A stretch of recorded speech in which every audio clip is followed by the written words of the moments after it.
It would be an understatement to say that life has changed a great deal for members of the gay community over the past few decades. How? Well, let's do a few then and now questions with Fred Litwin. He is the author of Conservative Confidential, Inside the Fabulous Blue Tent.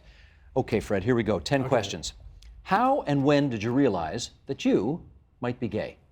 Well, as soon as I really started past puberty and I started noticing that I really had no interest in girls, there was something going on, and I had a huge interest in boys, and so I started to realize very, very early on that something was wrong and something was not clicking. How did you discover there was a quote-unquote gay life in Canada? Well, that took me a while because back in, when I was a teenager, it was the 1970s, and there was nothing, there's no gay anything anywhere, nothing on TV, no internet, and it really took until the early 80s, I should say late 70s. It was in Montreal, and a friend of mine called me on the phone one day. He said, there's a bar in Montreal where they've got these guys dressing up as girls, and they sing, and we got to go see it. So I said, okay. So we went to this bar, and it was right on top of the Peel pub and Peel in St. Catherine, which was a big gay pub. I didn't know it. And I didn't care much for the show, but I noticed that all these guys are dancing together on the dance floor. What'd you think of that? Oh, wow, this was, I got to come back by myself. Okay, that was question 2A. Here's Right. number 3. What was it like to be gay then in the early 80s? Well, it was quite, it was quite exciting. So one hand, during the day you'd be sort of straight, nobody would know that I'm gay, and then at night, you're off to the gay bars and exploring gay life. I was in Toronto, and then marching in the first few gay prides, which was also very, very exciting. But at the same time, trying to be hidden, not really comfortable out in public, and trying to make sure who's really watching. Where am I going? So it was a mixture of apprehension and excitement. Question 4. How and when did you come out to your family? Well, my mother died before I came out to her. She was sick. I didn't want to burden her, but I came out to my sister shortly after I lived in Toronto, and then she knew. So I said, I said, Sandy, I'm gay, and she said, oh, we knew, we know. You never had to with your father because he died when you were very young. That's right, yes. Question 5. How did AIDS affect your sense of being gay?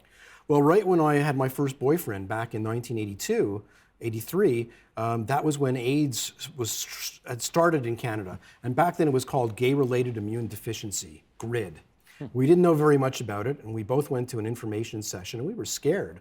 Like, what's going on? We're new into this, and all of a sudden there's this sort of plague going around, and nobody knew. And then I took a year off to go traveling, and when I came back in 1984, I moved to New York.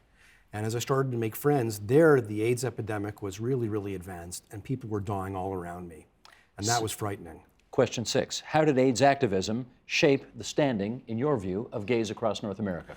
Well, I think it was very, very mixed. I think that for a while I was part of ACT UP in New York City, and I used to go to ACT UP meetings, and I stopped because at one point they wanted to have a kiss-in outside St. Patrick's Cathedral in New York.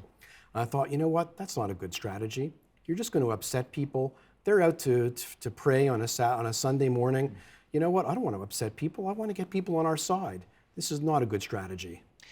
7. Did you imagine in 1983, when you came out, that 20 years later, same-sex marriage would be legal in Canada? Absolutely not. It was completely beyond comprehension. No way.